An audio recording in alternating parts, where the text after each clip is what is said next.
welcome to Space Skyrim, the Starfield podcast. My name is Potato, and I'm with my good friend, Alice. How are you doing, Alice? Hi, my pronouns are she, they, and we're back for episode 4. And we're hoping more people will check out this really cool Unlimited Done podcast where we don't really, never mind the whole buzz, the news, and the review scores. It's just all about the whole game. And we have a lot of notes made on this whole thing because at the moment, it looks like we both seem to be over 100 hours each of gameplay. Because I know I did like 106 hours of gameplay, and much of it is like building ships and doing outposts. Yeah, that's a lot of fun. I'm a couple of 100 hours in it as well. I beat the Crimson. We'll talk about it more later, but beat the Crimson Fleet side quest, and I'm working on the main story. I haven't finished the main story yet, but I think I'm close to the end. Ooh. But also because it's a limited run podcast, we aim to have 6 episodes. So I was thinking. I haven't told you this yet, but I was just thinking maybe next week would be our official reviews, and then episode 6 will be our spoiler cast, where we can go into great detail about the plot. So it still gives you guys another 2 weeks to complete the story or to get your to have a little, to play the game more. So we don't want to. I really want to go into a spoiler cast. I really want to do spoiler cast, but I also want to give people time to beat the game. Yeah, I think it's a bit too soon. That's the interesting thing, but I would have to add that this really depends on the plans here, because at the moment, both of us haven't even got through the main story. But I can see Lewis is plowing through the main story and hoping to get to the New Game Plus. But I'm still grinding for more levels and try to mop up everything before I get to the main story, because I think there's an invisible point of no return, but we're not going to do spoilers. And this leads to this thing that, yes, Episode 6, hopefully we get to go into the spoiler cast where we talk nothing but the main story, and we may have additional episodes where we go through different faction quest lines. But that makes sense. You could do that. That'd be fun. But we may end up slipping some minor spoilers, so you have to be aware of that. Which is why any experiences of the story have been moved to the end, and we will throw in a little bit disclaimer just to let you know if we're about to enter into spoiler territory, just to help you out. And as I've played more of the main story than Alice, there's big plot twists later on in the game. We're not going to go anywhere into that. So, we're going to be basically early story missions, probably the first 3 or 4 or 5 story missions, I'd say. There's none of the major story beats happen. We're not going to spoil any of that, okay? It's going to be pretty early. It's going to be pretty early game stuff. First, first 5 or 6 missions of the main plot, and then a couple of side missions and stuff. We're going to talk mainly about side missions and our personal experiences with the game today, and then maybe a little bit of spoilers towards the end, but nothing major. Yeah. That's pretty much sums up what I just gone through with this. But anyway, without further ado, let's do some discoveries that we discovered in the game. We made notes about the game, and I have a bunch there. But there's a couple of things that you might want to know is that, one, a really good tip that if you see the galaxy, which probably is the Milky Way, you see the stars that goes further to the right, the higher levels they are, and you can go to Styx or Hawking or Andromeda or some sort like that. But if you go into further into the east, and if you go into higher level planets, there's a much higher chance you might actually get a sea ship, because you said if you take out the engines of these ships, you can board them, kill everyone, and then you just take a ship over. Yeah. Okay, I've never done that. That's a good idea. I've got loads of ships, but they've never been sea level yet. I need to update that. Did you level up piloting to level rank 4?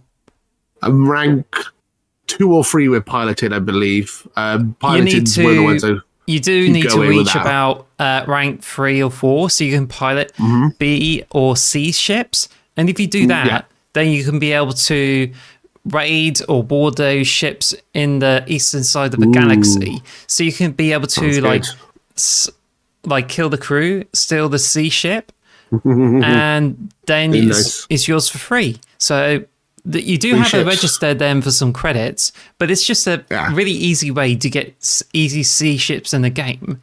But I've got so many credits now; it's ridiculous. So that's not going to be a problem. How do you get those credits? I'm rich. Well, by being a pirate. We'll talk more about that in a bit. Crimson Fleet, you get a lot of... Let's just say when you beat the Crimson Fleet story, you should get a lot of money. But everyone hates your guts, so is it really worth it? That's the question. Well, we get through that in the story spoilers. But, Minor spoilers, there's a couple of things you can do to bear in mind. You don't have to fly to somewhere like New Atlantis or anything that lets you build ships, because... I think, for what I read, which I haven't tried yet, is that once you pilot a ship and undock, I think you can pause the game, view the ship, and you can make the ship you were piloting as your home ship, and it will automatically register into your list. And then if you I didn't know that. And if you dock with your own ship and make it your home ship once you undock it, then that way you can still be in your home ship, so you can like fly anywhere in the galaxy, but still transport the ship that you just stolen into the game. Like I said, I haven't tried that, but if it's done, then yeah, it's something I can let you know. But I still think this is a really good tip. Also, no, it is. There's one thing you also need to know is that there's a good chance, and it's quite common, is that if you go into any pirate ship and you kill the crew and take that ship home, it will most likely have a contraband item in your ship, which means if you try to take it to New Atlantis, there's a very good chance you may get caught smuggling contraband into New Atlantis. Yeah, you don't want to do that. I've done that before. What I would recommend is if you do a bit of the Crimson Fleet storyline, you can buy compartments that conceal contraband, and add that to your ship in the ship upgrade area inside the key. So that's where or you can sell all your stuff off to I forgot what they're called now. The Frontier, is it called the Frontier? Well, actually, I don't know I don't know if that's it, but there's a system called Wolf. And if you go there, you'll find the den by one of the planets there. And it's like, if you happen to have contraband on your ship after you smuggle the ship, and if you haven't joined the Crimson Fleet, because if you go to the like Kixor key, you just end up getting blown up by a bunch of Crimson Fleet. So you you have to like join the Crimson Fleet for it, or you could just like travel all the way over to the Wolf system, go to the den, and there's no contraband scanning. So that way, if you get to the trade authority and sell your contraband, and you're good to go anywhere. Okay. Oh, well, that's fair enough. Yeah, so I'm not quite done there yet. So as I said, I usually just stick to the key myself, but there's options anyway, and there's some shops that you can sell your illegal stuff too. In places like Neon and stuff. I forgot what the name of the shop's called now, but it's like they've literally one in every city. I can't remember what they're called now. Well, I would also have to stress a warning to anyone who tries this. Like, if you steal the ship, and like if you can like learn a way to switch between ships and take this without landing at any places, that's cool. But the warning is that if any time you travel with your ship and head over to the den, if you dock it and you sell the contraband, then always undock your ship and go to any shipbuilder site to change your ship. Because there's someone, a technician there, that lets you like switch ships in the den. So if you sell the contraband and then if you switch ships with a ship technician in the den, then if you exit the area, then what will happen is that you'll be teleported to the New Atlantis, and you thought, oh, it's weird. But if you hop on the ship and go off to space, it will send New Atlantis into space. And I think I talked about it like last week, but I thought I would throw this there in case you end up accidentally changing ships in the den. Now this is like a really bad bug there, and it's already been reported. So it's just maybe it'll be fixed by the time. Yeah. Yeah. So you need to just to give you a warning in case you try to smuggle contraband in the ship you don't have yourself. So, but I think it's better if you just like try to do a home ship trick before you get to the den, then it helps. But who knows? Fair enough. Because it did happen to me before when I didn't realize you can switch ships in mid-space, and I switched a ship while I was at the den. So it's just like really annoying. Okay, I've never done that, so I'll bear that in mind going forward. I'm not sure if I've been to the den actually. I need to go there. But speaking of which, there's bugs. So there's a potential game-breaking bug where, like, I was working on Outposts and I was like building one, and then when I put a Launchpad with a shipbuilder in it, because apparently if you build one with a shipbuilder, sometimes the ship doesn't like land on the Launchpad, and normally if you go into the computer, you can like activate Shipbuilder for your ship and usually teleports it there. But when I was like, once I built a new outpost on a faraway planet, I went over to Outpost, built some like facilities like RINs or refineries, and then I put a ship, Launchpad of the Shipbuilder. When I came over to it, like, I tried to use the computer to switch between home ships, and it made the ship appear, but it ended up like being a bit invisible. So just like fast travel into it, and like, oh, it clipped through the surface. So then when I left it, I ended up in the round of nothingness with just a sky. And this is what is known as the Outpost overlay template, as according to the autosave. And I was like, oh gosh, I'm outside of the bounds. Oh, right, okay. Fair enough. You need to be a bit more, yeah. I mean, there's lots of little glitches like that. I haven't really had many glitches myself. Well, what I did is, I tried some troubleshooting because it's all done in the autosaves, which I did keep manual saves, but it would mean losing hours of progress, which is a bit silly, really. But what I did is I tried to fast travel to any planet in the solar system, so I escaped and I was in space. But when I returned to the same outpost, then the screen gets dark, and then I think the game kind of like went to desktop in the end. So when I reloaded, instead of like fast traveling to any planet, I got another landing point on the planet. So what I did is I like fast traveled to another landing pad on the same planet, and then when I got there, I was on the planet, thankfully, but then I was upside down, viewed inside my own body, and then I even saw my companion through my butt. But then when I switched but when I switched cameras, it's just like, oh, there we go, there's me, and then when I switch back to first person, everything is normal. So it's just like, yeah, cool. Once I fixed the bug, I returned to the outpost, did some more work, and when I went over to the ship, it's like, oh, just flew the ship over there, and when I fast traveled to, say, New Atlantis or some sort of like that, my ship disappeared. So then it didn't work.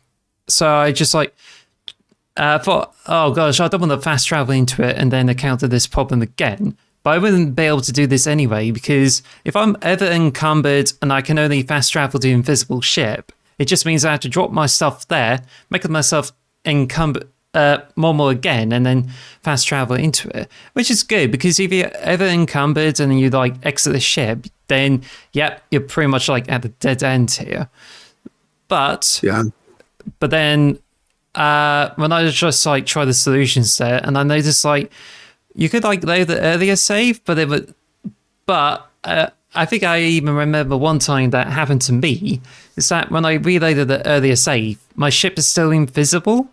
So the one fix, weird. So the one fix is that if you quit the game and reload it, then it should make the ship reappear. Yeah, I would imagine that. I always have multiple saves, but I've never had an issue like that where I've like because I've gone back to old saves before, but I've never had that. That's interesting. Also, invisible ships are not good. also, when I went to the same pad and I thought I'd just like take off, it then like got to the glitch where some parts exterior of my ship left behind as my interior just flew up into the air, and it was like that in space, and it's like, oh gosh. I mean, they did happen to be 1 or 2 times when I got on that broken ship pad. So I went over the outpost, got rid of it, and then put it in, and it seems to fix the issue. But one time when I was like flew from that same outpost, it's just like my ship got invisible again, and I'm like, oh god, this hasn't been fixed. So now it's just like if you have like the outpost there, you should have a landing pad close to it. So what I did is that what I'm doing in the moment is I fly over to the launch pad instead of the I think it was a landing pad, so that way that the ship would not get broken like that. But it just means I had to carry with loads of stuff on me, head back to the ship, which is not very far away, but it's just a bit of a workaround while there's a bug with it, so it's just a bit of a pain in the butt. Yeah, so is this bug on the Xbox or the PC version, or is it on both? It's on Xbox when I tried it, but I haven't checked it on the PC because I do not really want to go through this again, because that really scared me. Also going to say is that it's not just for the Outpost. Outpost is like really buggy, and I encountered a bunch of bugs there. Like I tried to interact with the workbench or the bench one time, and it's like it's obstructed. So I had to like reload the game, and then I can like use it. So you just like make a save and then reload it. It's normally the problem gets away, but it's a bit of a pain. But there's a serious one that when I was like doing questlines or anything like that, I was with the companion, which is Samko, and you saw the video there where Samko gets left behind. Yeah. That actually broke my game. So, and then you see it in the comments. Sam. So what happened is that when I was going around and I went into the train, I was like going really slow, and then when I went on the train, Samko gets left behind. And what happens is that it caused like Samko, he was like following me at one point, but then when I was reloaded my game because I died or tried to reroll items, Samko wasn't there anywhere before, and it happened during one of the story missions. I was like, oh gosh, where is he? And then when I went over to the residential district where he was left behind, he was there, and I just allowed him to come with me. Then, when I was trying to do the story quest, as soon as I talked to someone, Sam instantly teleported where I'm at, and it's like, oh my gosh. Magic Sam. So what I try to do is like I tell him to wait behind, and then he should be with me so he doesn't get left behind, and it seems to do well, but sometimes he doesn't catch up with me, and when I get to the bed of my ship, he just like appears. So I just like tell him to go in separate ways. Then it's just like, oh, okay, cool. He goes back to the lodge, and then got on the companion or put them in that outpost. But now it's just like sometimes he doesn't actually appear at all, and I don't know if that issue still persists. But thankfully, I only needed him to do a bunch of quests for the achievements, and because I should be able to have all of that done, I just don't think it's necessary for me to have him with me all the time. So at least that's pretty much my kind of troubleshooting. Oh, fair enough. I've been sticking with Sarah myself, so I mean, I'll talk more about that in a minute if you like. But yeah. Also, there's a report of an exploit where, because some of the parts there, they require spaceship design rank 4 or rank 3. And I got to the rank 4, which means I can buy all the best parts. But apparently there's an exploit that if you buy one of the ships and you put it around the ship that doesn't fit, when you come out of it, usually you can't select any ship part. But then, if you just press up and down and this switches between the parts, you should be able to select the part which is usually hidden behind a perk. And then if you move out and put it into the whole game, then yeah, you just got that without needing the perk, and that's one exploit. And it's like, oh my gosh. Okay. So when we're cheating the system, then okay, I've kind of done that, but I've stuck pretty much to the starter ship. I've just expanded on that. I haven't really used any of the newer parts, which I need to do really. The Frontier is what it used to be called. I call it the Nakamura now. But yeah, it's the same ship basically, but I've expanded it. I've added extra like rooms and stuff.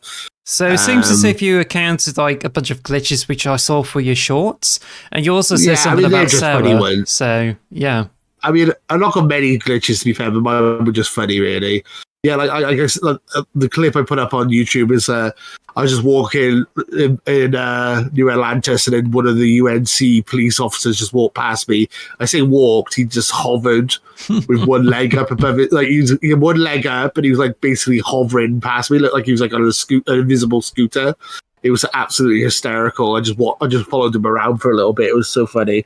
That was like my one glitch I had, and then the other glitch was I talked to Sam while I was still sat down in my pilot seat, and then I ended up getting stuck inside Sam's face, who was just talking to me very up close, a bit too close for comfort. Didn't really give me any personal space. He wants to kiss you. Yeah, I mean, who wouldn't? Speaking of people who wanted to kiss me, I got married. Yay! Are you going to congratulate me? Woo! Got married to Sarah. It's not really a glitch. I just wanted to mention it. I put it on the glitch list. I put Sarah would jump off a bridge for me. So I jumped off a bridge into a river, into a waterfall with loads of water everywhere. And then next thing I know, Sarah's there. I was like, oh, okay. I guess she jumped off. So I loaded the save file to see if she jumps off. I was looking at the bridge, staring at the bridge. Like, is she going to jump off? Is she going to jump off? And next thing I know, she's next to me. So she must have somehow got off the bridge without me seeing. That's why I was like, oh, how'd she get here? It's like teleporting from on top of a bridge to under the bridge. So she would literally jump off a bridge for me because she loves me that much, apparently.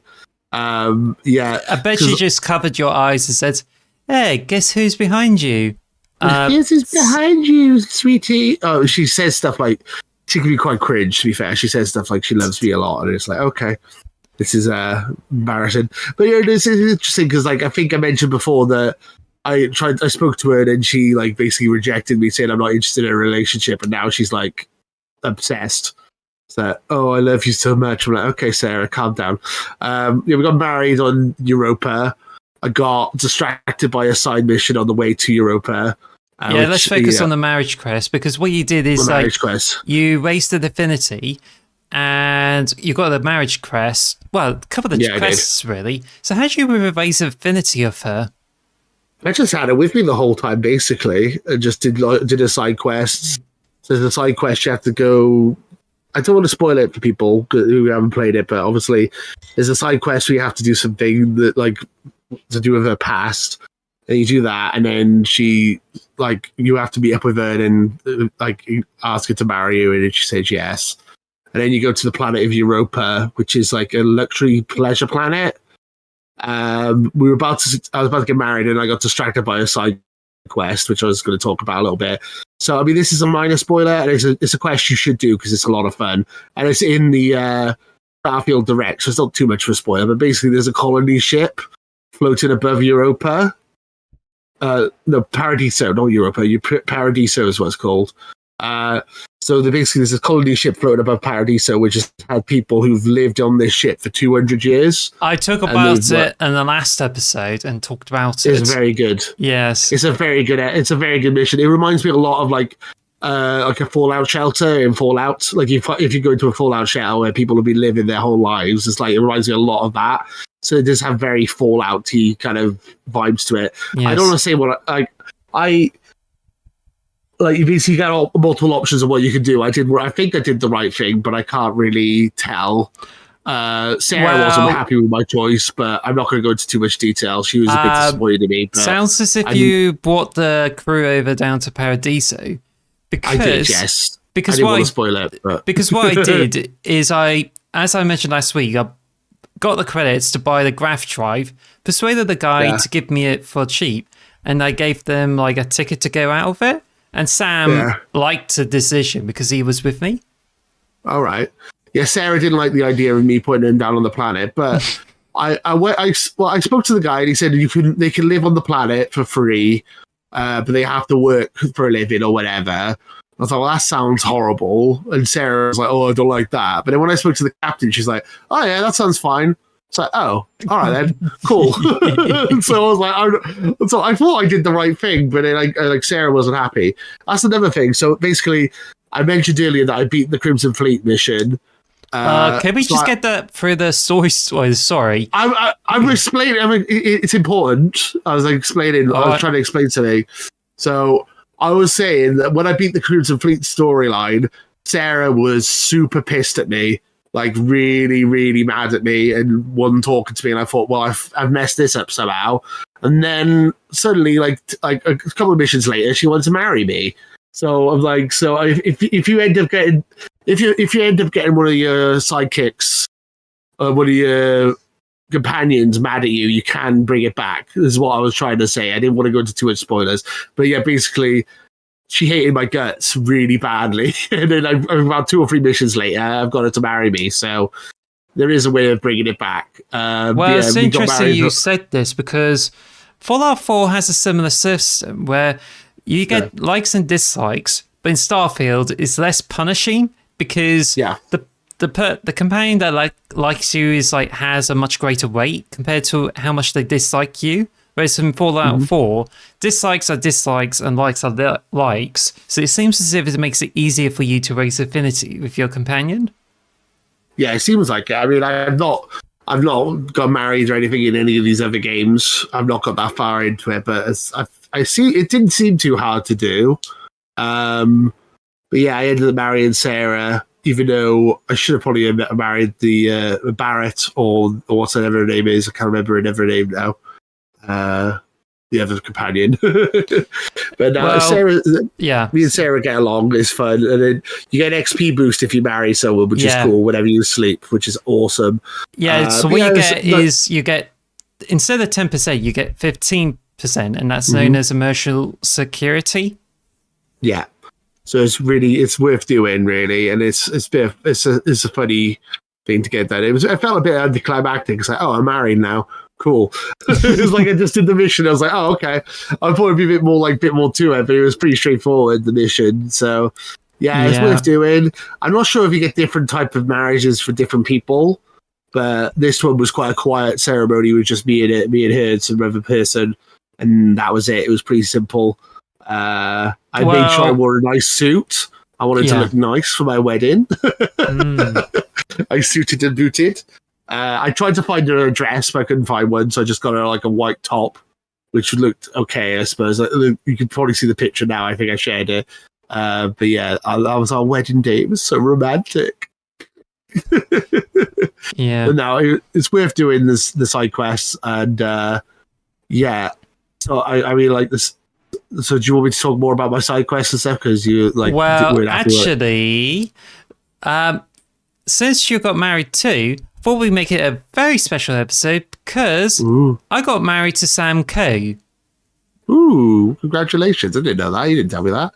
Well, I thought I would keep it a surprise because you said how much of Sam Coe got banged on about his family. Well, apparently the family stuff is so good that I just followed through, and eventually it just leads to some interesting things to do there. So I just thought it's going to be really difficult. It took a long time because I had to get through a bunch of things. I was going to do destroy ships in space, but as I went through the 3-star Rangers quest line, and once I got to the final mission, it's just and then when I did the right choice and not made some good decisions that Sam Coe liked. But I did one that he loved it. And when I completed the mission, he said oh, I just love you so much. And I decided to say, yeah, I love you too. So then we just went into a bunch of quests here. And I don't want to go into much details, but this involves heavy shooting and involves killing lots of people. How romantic.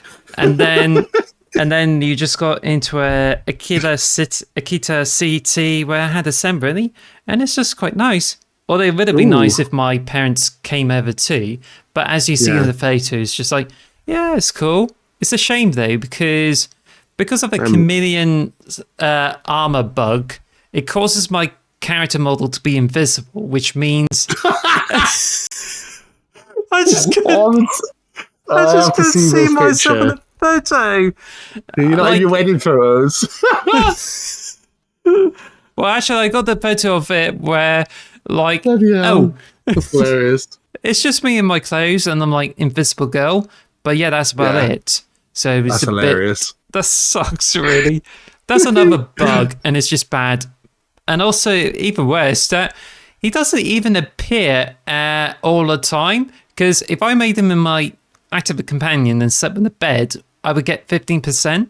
So it's just like imminent aiming. Oh, if he's there, he'll give you a XP bonus. So it'll be quite cool. I don't want to go into too much spoilers because obviously if people haven't done it yet, but I'm just curious. A couple of little things. So you said you got married at Aquila City, is that correct? Yes. Yeah, so I got married in Paradiso. And then did you propose where did you propose? I think it's in Akita City too. So okay, because mine was in the main, what's it called, New Atlantis. So it is different then for each partner. So I'm really curious.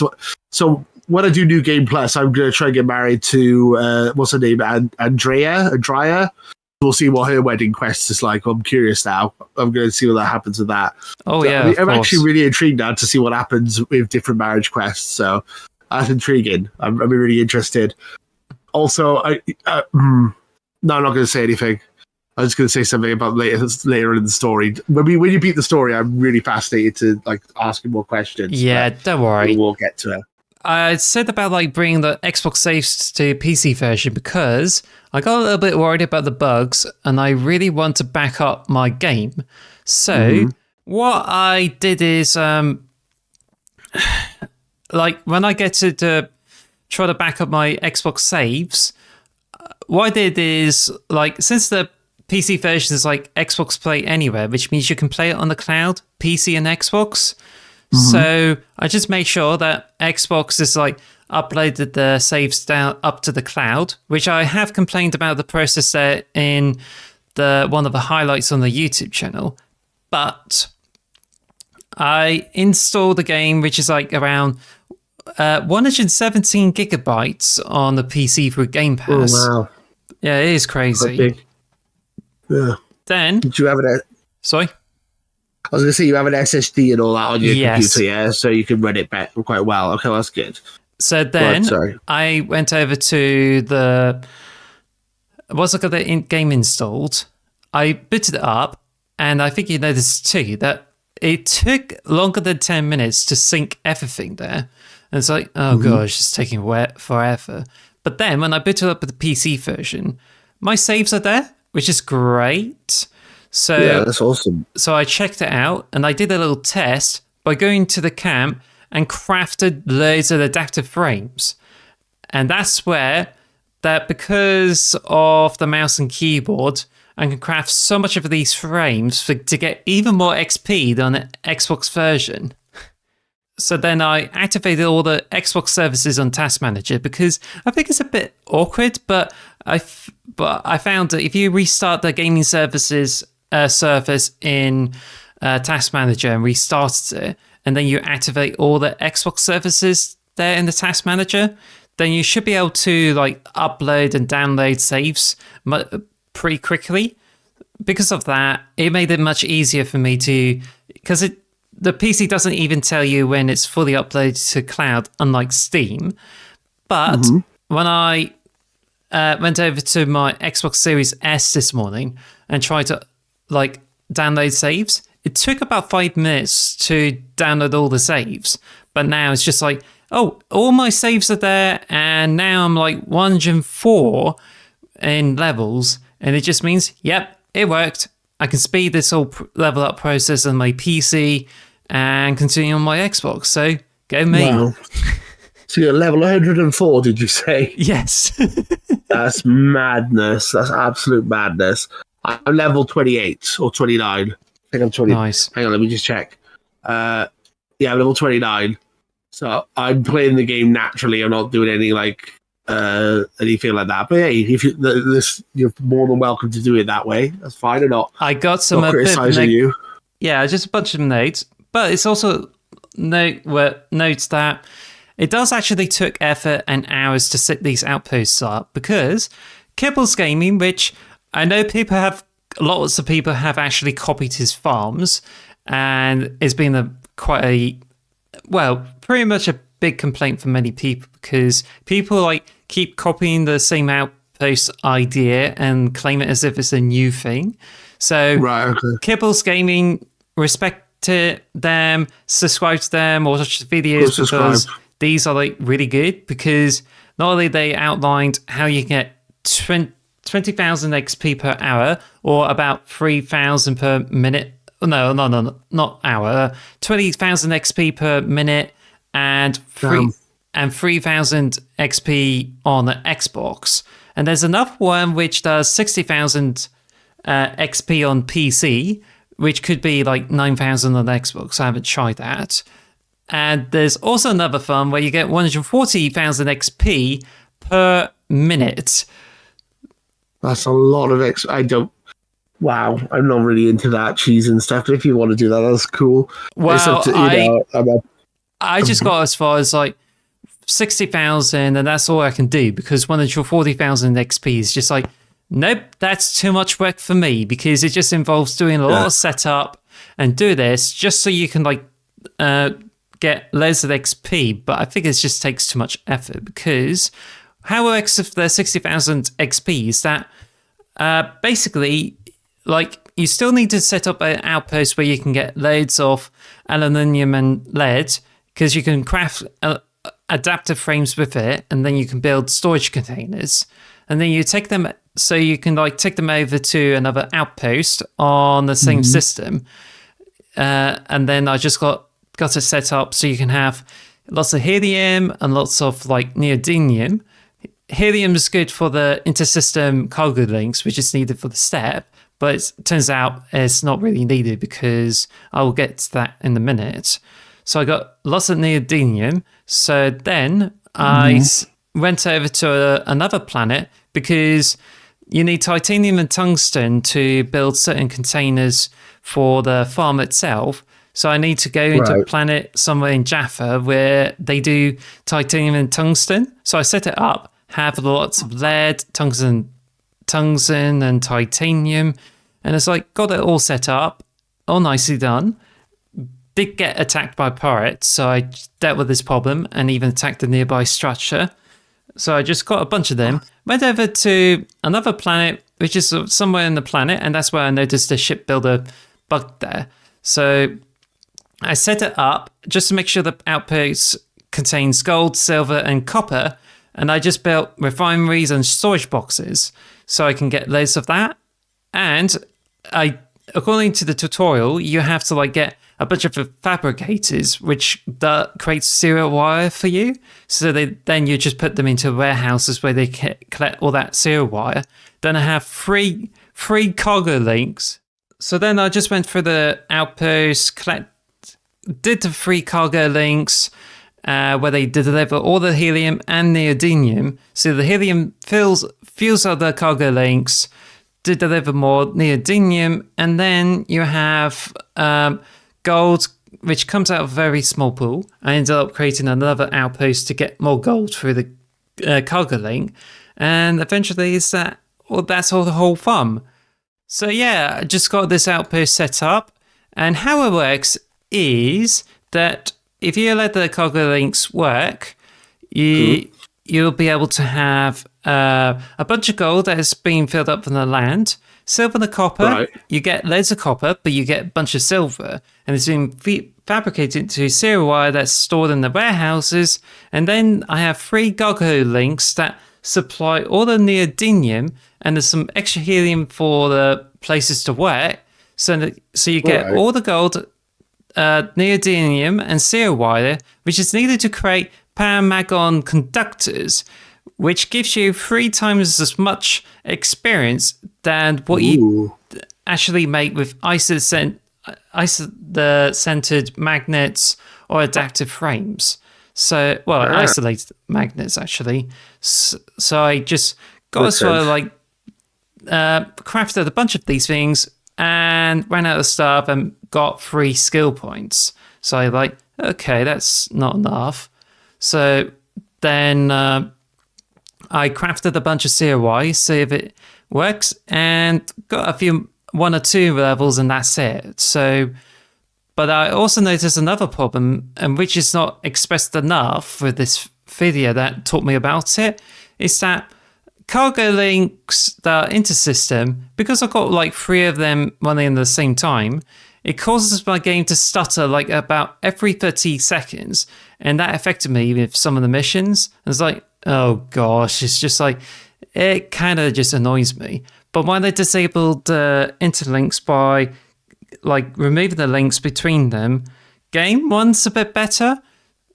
So I just went through this tip of the video, and it's like, oh, you can just like grab all that neodymium from one of the outposts without relying on the intersystem cargo links, because at the moment it's a bit buggy because, well, it's buggy or it's not optimized, because not only you have to like go through, play the game for a while instead of like sleeping through it, you can't speed that up, but also it, instead of, I don't know if it's calculations or not, but it seems as if it runs that in the background, which affects the speed of your game.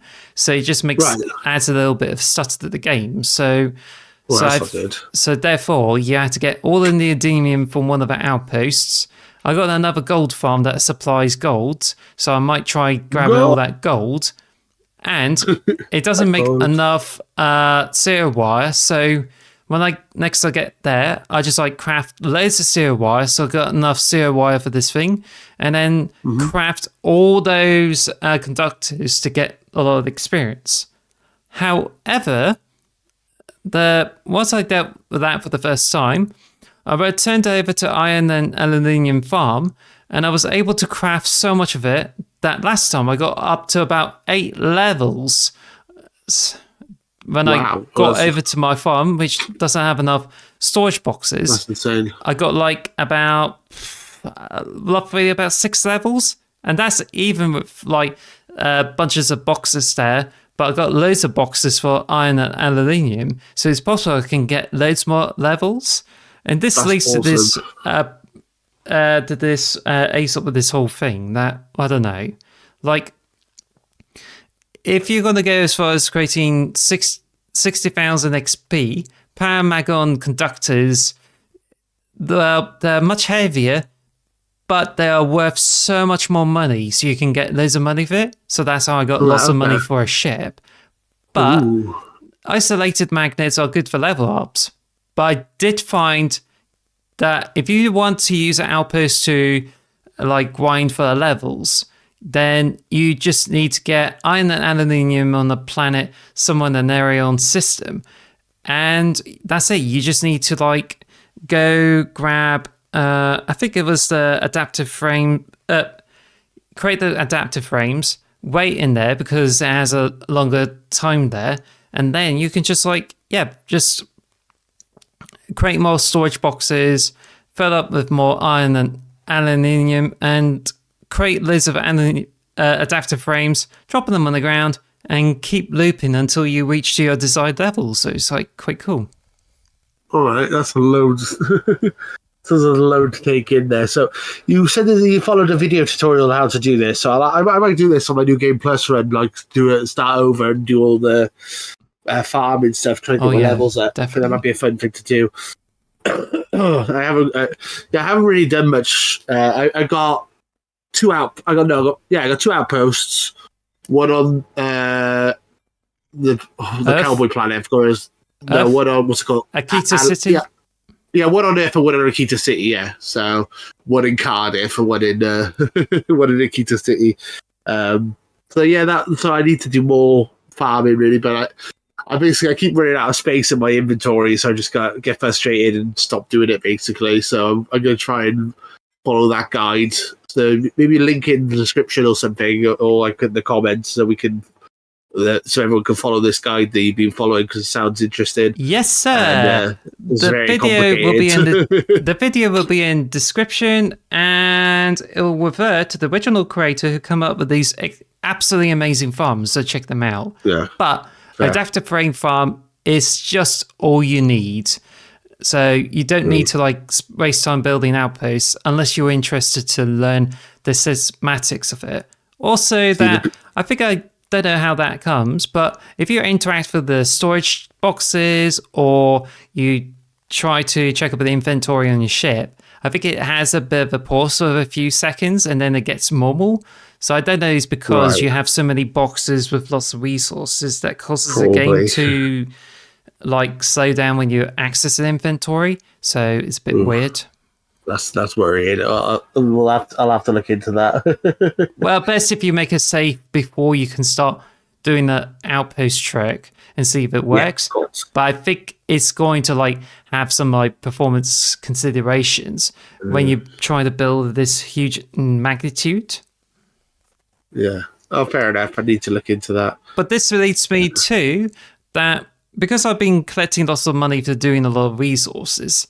I built a couple of ships. One of the ships is like which I'm building at the moment, is a C grade ship, and it's like got the best parts in the game, which means I can travel to any planet at a great distance. It should have good weapons as well as like a good mobility with some decent amount of space.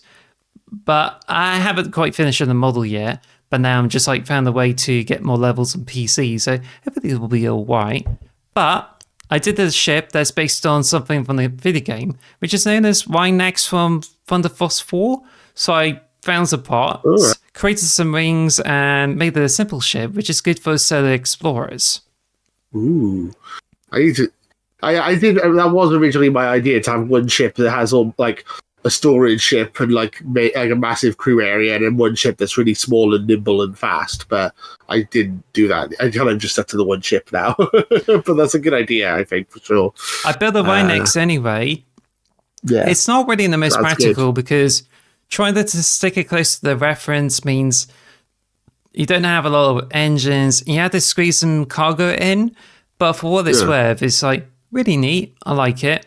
But the next ship I'm building at the moment is just like trying to get the right kind of shape, trying to fit all those bits in. And then it's just like, it just works really. So I think I might add a bit more to it once I get more money.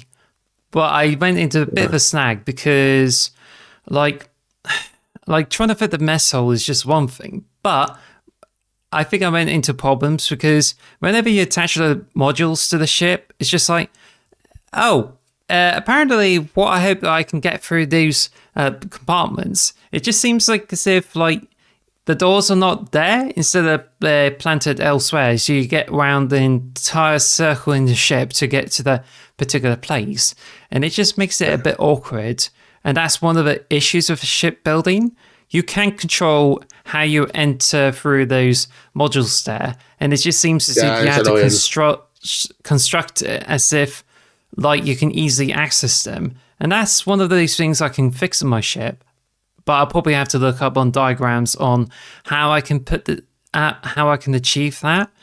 But yeah, it's just, it doesn't give you control on how you designate doorways. And that's one of the nuisances with it. Yeah, no, I get that issue as well. Yeah, like I got like 4 hubs in my ship, so it's like some like you got to climb up stairs to go up one, and then go through a side door to go into another. Like, oh god, so they're not connected seamlessly, which is a shame. But maybe that's something they'll add in a later update or something. More seamless connections. I don't know. Looking forward to building more ship stuff though. I want to just keep improving my ships at the moment. So to wrap this up, before the main story spoilers, I think you did a bunch of side quests, so could you talk briefly through them? I mean, so I mean, we talked about the colony ship one. That was fun. Basically, I googled the best side quests to do, and I think that's worth doing. There's a load of people have done videos about them. I've been picking them off one by one. There was one where I found this empty ship, and it's basically that you just found everyone dead in the ship, and you can't put your lights on or anything. It literally feels like the film Alien. Basically, it feels like you're just exploring the ship. It's very creepy. For horror fans, you'll be a big fan of that. I was a bit creeped out when I did it, but I enjoyed it. It only took me about half hour, so it wasn't like a massive side quest. But good. Yeah, but yeah, there's like just been doing little ones like that, basically, just seeing what I can do. I said the colony ship one. I'm sure there's others, but I've drawn a blank now. Yeah, it's been a long episode, so I got my game up now. I was gonna see if I can spot. Have a look at the quick missions. Yeah, I've just been playing. I've just been having fun with it. Really, I'm just enjoying this game a lot. I don't know about you. I'm just like one of my favorite games of the year for sure. I obviously got married. Yeah, I did fun. A few side missions, but now I'm looking to focus on the main quest lines before actually doing it. But I think there were some like really silly ones. Like I did a side quest which I got from New Atlantis a while ago. It's just like, apparently there's a creature that eats the coffee bean and digests it, so it makes really good coffee. Right. And I was like, okay, that's weird. So I went over, and there's supposed to be a big scary predator somewhere as soon as I went to the structure when there's another ship there. And that creature's actually small and easily killed by pirates, literally. Oh, okay. I was going to say, have you done the Red Mile yet? Because I think I mentioned that a couple of episodes ago. That's a fun little side quest to do. Actually, I'll go into the story spoilers, and this reminds me that we're now going to enter into story spoilers territory. So yeah, nothing too spoilery. I think I'm looking at the notes. The farthest we got, it is the mission all the money can buy. So basically, if you've been to Neon, you should be good. Like that's quite early on. But if not, come back and you'll. We're still talking early game here, so that's fair. Now, that's right. So we're now entering minor spoilers in 5, 4, 3, 2, 1. So yeah, you said about the Red Mile, right? Is it involves you getting into the Red Mile, and does it involve a bit of a challenge? Yeah, it's essentially so the Red Mile is you get given. Hard to explain. You ask if you can compete in the Red Mile challenge, and you basically just got to get to this checkpoint to the other side of the map and then get back and try and survive against all these monsters. Pretty easy, to be fair. I did it first time without trying. You just go back and it's just basically there's a scoreboard and stuff for the people who've got the best scores and stuff. So it's just a fun little mission. It's like the Hunger Games or like a survival game or like a gladiatorial thing, but in space. Basically, it's like the spectator sport. They watch you try and survive the Red Mile. It's kind of fun. It's pretty simple though. Because our brother already stacked up a bunch of aid items, and even like I got some powerful weapons. And Samko was also with me, so it's just like blew every creature up, get to one checkpoint, and then head back. That's it. Fair enough. Do you know why I just got into this? Go on. It's because it was part of the 3-star Rangers quest line, where one of the missions is I try to deal with a client, and it's like, I think you should go through the Red Mile, and then we can give you some ideas. So I just went do the Red Mile, and it wasn't that hard, but it's just it wasn't. It's fun though. It's fun, but it's not that difficult. I like the way they work. It's like nobody survives the Red Mile. I'm like, oh god, it's gonna be tricky. Then it's like, I thought so too. It was pretty easy. Didn't have much issue with it at all. Especially with Sarah behind me just killing everything. It's like, all right, Sarah, I'm just gonna go ahead. You just kill everything. All right, cool. Also, you've completed like the Crimson Fleet, so. How did you find this game compared to the Dark Brotherhood from Elder Scrolls 4 Oblivion? I don't know if you've beaten it. I've never really got into Oblivion, to be honest. I'm really it's completely off topic, really, but on an Xbox podcast, we talked about an Xbox leak, and they said there's going to be a remake of Oblivion, so I'm really looking forward to trying it out. I never really got into it when it first came out. I thought the characters were a bit Uncanny Valley and a bit too much for me. This is the first Bethesda game I've really got into. But the Crimson Fleet are awesome. I love the Crimson Fleet. So I guess we'll talk a little bit into the Crimson Fleet storyline and why everyone hates me. So basically, there's a mission with the Crimson Fleet where you're meant to be stealthy and get through the thing. So it's hard to explain.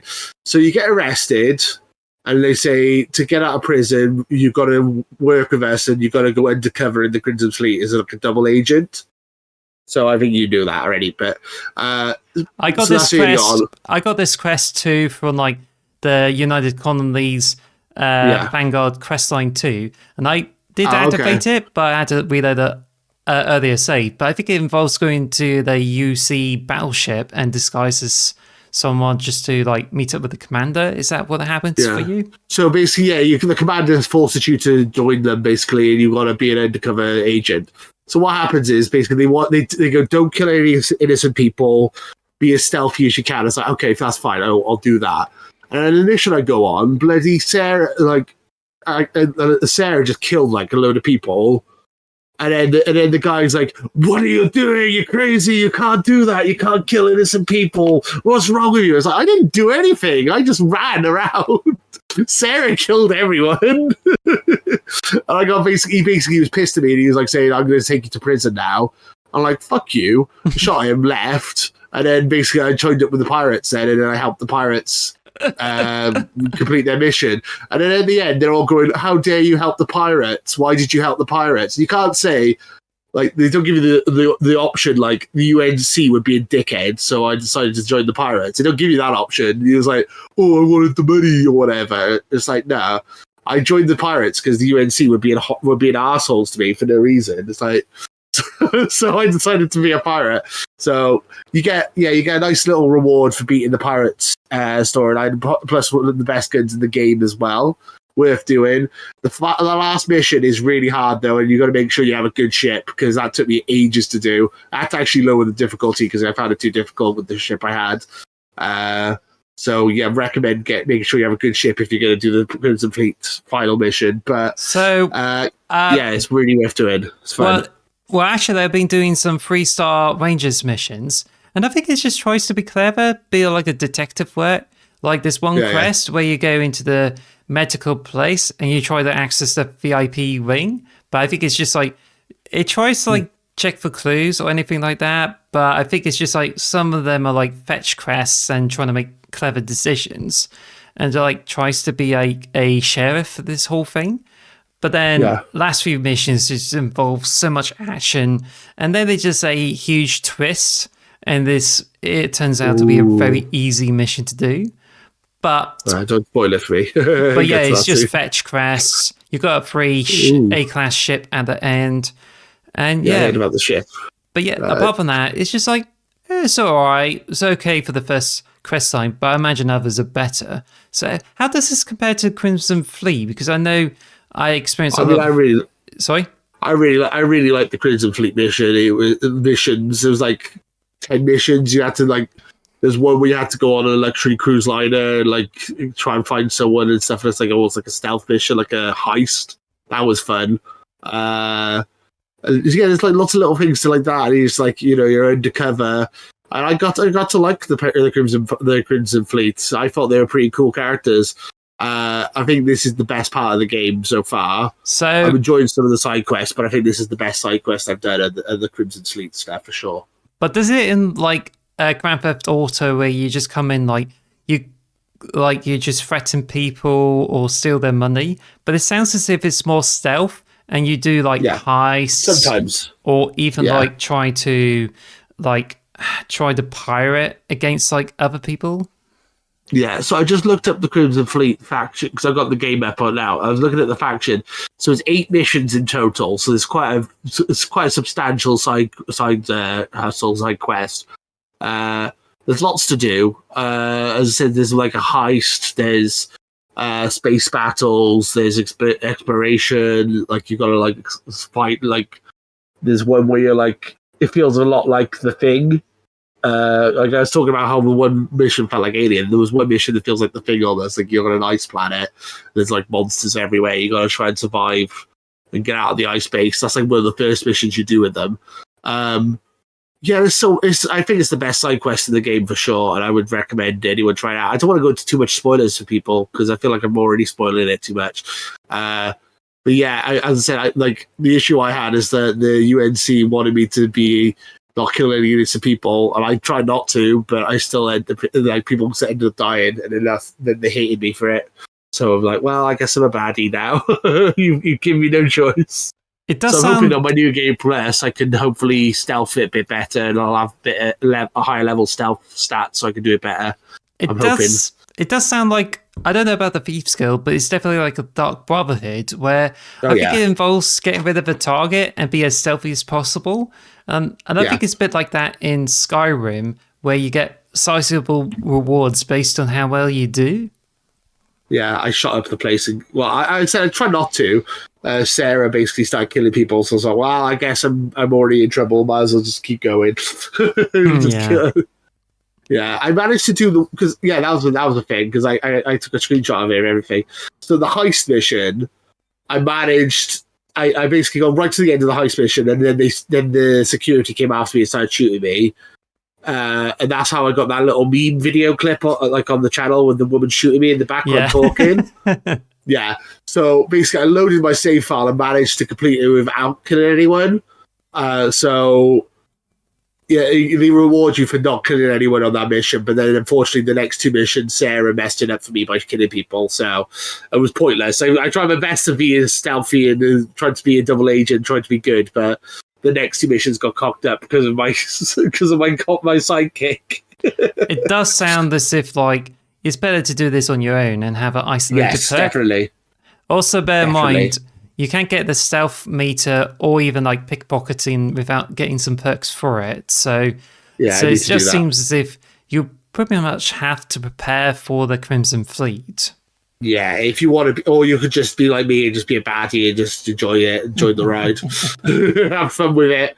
Just shoot everyone. Screw it. Also, but yeah, it just leads to the final two things, and it's talking about the story missions we did at the moment. So it's talking about returning.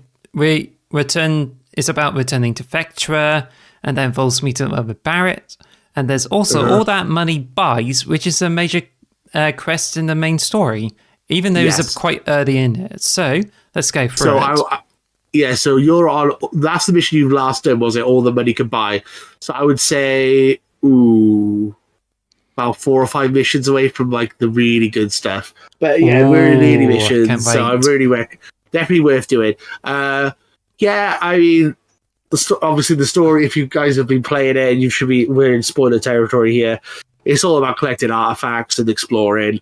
Well, that's what I did, because I did a bit of a main story, and I focused on completing the power within or some sort, where I collected all the artifacts and unlocked powers. But I got as far as like getting all those powers and got like 2 temples to find. But I was actually going after the 10 companions achievement. So what I did is, once I did that, I just hired companions and then reloaded the save because I'm not wasting my money there. But there's a Return to Vectra mission, and it's a place where you get introduced to the game in a frontier, right? Yeah. Then I just went into there and spicked it in and said, oh, Heather and Barrett are like missing, and they've been taken over. They've been captured by pirates, and I think there was a bunch of exposition, which is, gotta admit, that's pretty interesting from what I hear, but I think it's more like verbal. And I was told to like go into the lab, so I went in, tried to deal with the satellite.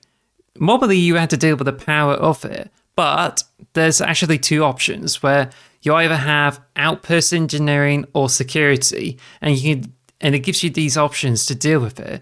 And if you because I chosen like outpost engineering, I was able to get the satellite working, so it's quite good. And it just reminds me of Fallout New Vegas, only based on videos, but apparently you have dialogue choices that open up if you have certain skills. And that happened to when I was doing the story of the 3-star Rangers. That's happened to me a couple of times, yeah. Like I've been like, I go, oh, I'm a bounty hunter, so I can do this and that, or I've worked for the Crimson Fleet, so I can do this and that. You know, like, you do get certain options, which is nice. I think that's a cool little feature that they need to keep putting into the game for sure. I need to play Fallout New Vegas and see how that really compares to Starfield, because according to the poll on our channel, it says most of the people say Fallout New Vegas should be the next game, so I might check it out on like Steam. Well, I want to definitely play that myself. So what I was thinking is that, so the rumors are that we're getting a Fallout 3 remaster, right? And it is also Fallout 4 is getting a 4K update soon as well. So yeah, maybe New Vegas is the best one to play because that's the only one that's not getting updated. So you might as well play it now because it's not going to be any different. You're not like missing out by waiting, you know? It's only like about 60 quid for that and all the DLC on Steam. Plus you can get some mods for it. So I think if anything, it's best to get on the PC unless you're okay with muddy graphics on the Xbox 360 version, which you can get on Game Pass anyhow. Yeah, so it's worth playing. I'm definitely because I've always liked Fallout games. I've always liked Elder Scrolls.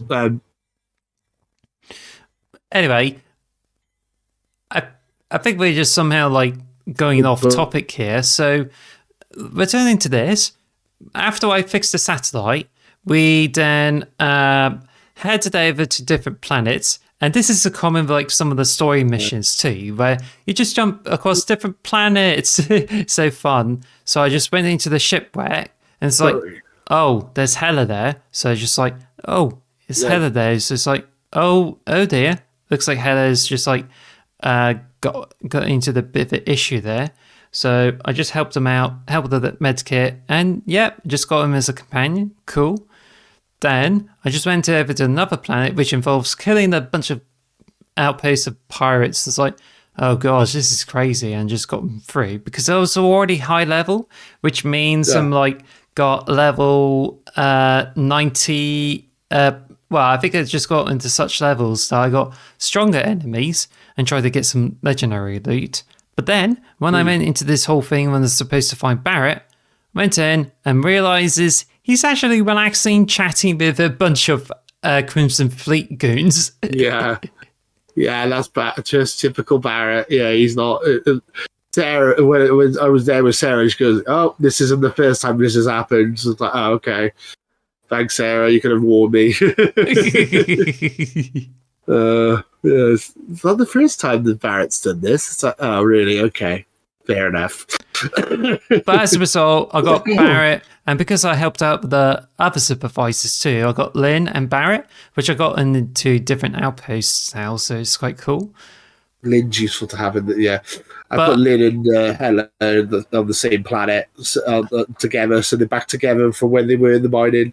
They're now both living on a City on their own. Yeah, but now we get over to this whole mission there. It's just like, oh, cool. Like, you recommended me to check out the mission, so I just, like, hopped in and, like, got over to Neon with Water Shroud, and all we have to do is, like, we just, like, go into Neon, play it safe, and talk with, like, some dealers and deal with those things.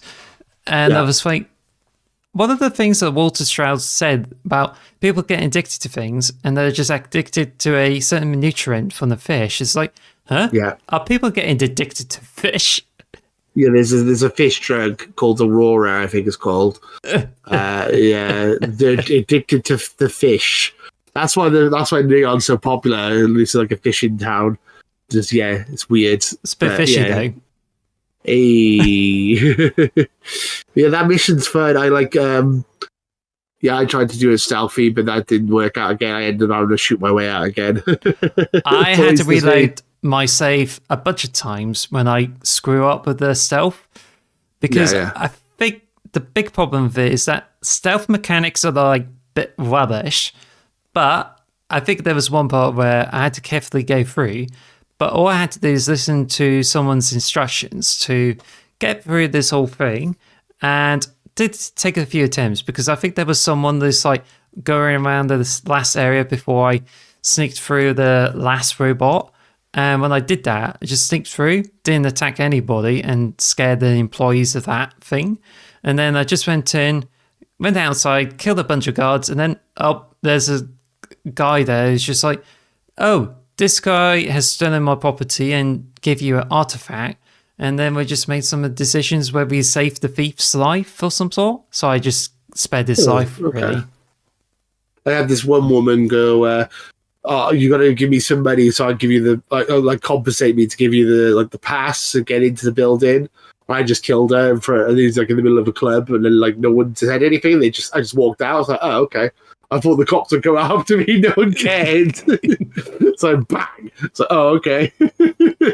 Fine then. I'll just. I guess that's fine here in Neon. No one cares in Neon if you kill people. Good to know. I think I don't know if I paid for that, but I successfully went through persuasion for a bunch of people there and made this whole thing easy. So it's quite that's what I'm working on. Is I've been leveling up my persuasion. I think that's a thing that worthwhile do for sure. You may get really critical successes, so that's something also good. But anyway, we got all that. Met my parents in the Astro Lounge. That's crazy. Okay, me too. They're just out there, just clubbing, getting high. Like, Mom, Dad, what are you doing? It's like, I'm just smoking this fish, darling. It's like, oh, okay. Oh my gosh. But anyway, so once we done the mission, our ships have been like impounded, so we had to go through the mission. And once we dealt with this whole shady boss there and like dealt it, and I thought he was the main antagonist. But then couldn't fast travel out here. We just have to walk out, get through Neon, and get back on a ship, and flew off. But as soon as we went into space, we get attacked by Starbomb. So it turns out, there's aliens, Starborn, and now it's just like, they want our artifact. So we have choices to either fight them or not. But I decided to just like grav drive and travel to another star system just to like lose them in the tracks. But because we did that mission, we are having more missions where we get to discover about Starborn. But I decided to wait on it. But now, sometimes when I go into space and explore planets, I discover more Starborn and I had to destroy them. And these are a bit tricky because they can teleport as well. So it's like... Yeah, and they can go invisible as well. Yeah, they're not the most fun things. Yeah, so... Yeah, basically the Starborn, you've literally got to the stage in the story where it gets interesting now, where all the Starborn are showing up. I would recommend keep going in the story at some point. Then, it's really fun. The Starborn, spoilers, they're like, they're the baddies, I guess. So, although they're involved in, they just came out of nowhere, like halfway through the story. It's like, oh, okay, I guess these are the bad guys now. Apparently, they drop quantum essence as well. Is that true? They do, yeah. I don't know what that means, but they do that, yes. So they do drop stuff. So if you collect quantum essence, have you figured out what the quantum essence does? Or do I have to find out myself? I have no idea what it does yet, no. I haven't really thought about it, so not really. But yeah, the story gets really interesting now after that. So now you've encountered the Starborn. This is where the story gets good. So definitely recommend you keep playing it and enjoy yourself. It would be worth doing for sure. Yeah, I think I'm just trying to figure out here. So what it does, you can access a quantum essence from your inventory, but you can use it from the power screen. And what you do with the quantum essence, I think... Oh, wait a minute. It's a bit fake. Yeah, you can access from the powers and you see the current stock of quantum essence. Mm-hmm. And doesn't explain about how you can... I have no idea. Wait a minute. So. Yeah, if you get this first Starborn power, and when the power depletes, you can speed up the recharge of your powers by using a quantum essence. So it's basically like fuel to get more power for your powers. But to be honest, I haven't actually I barely use it, to be fair.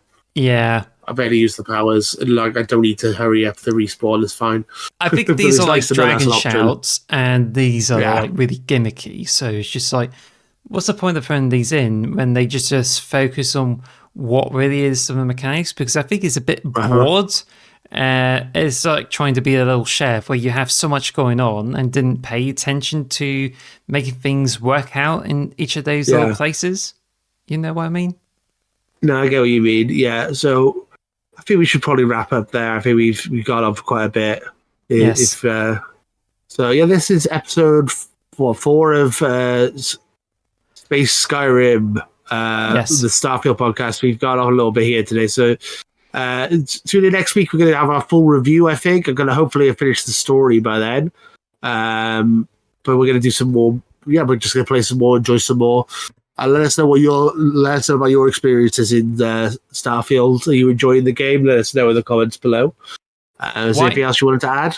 Right now, I'm planning to like raise even more levels because I got the saves on the PC, which means I should be able. I already made the backup of the save files, not too difficult, and I can like get more levels. But once I'm done with that, I can like start to mop up achievements, smuggle contraband, and visit all star systems. Do the UC Vanguard questline, I hope, if I got enough time, and then do the main story. But I think this is a lot involved for me in the next 2 weeks. Fair enough. Yeah, you have to let us know how that goes. Thank you guys for watching. And thank you guys for watching. Comment, like, subscribe. And until next time, later, Space Lords. Bye. Bye. Thank you for listening to the X Marks the Box podcast. Follow us at X Marks Box on Twitter or X Marks the Box on YouTube. And follow us on all audio podcast services. Thanks for listening.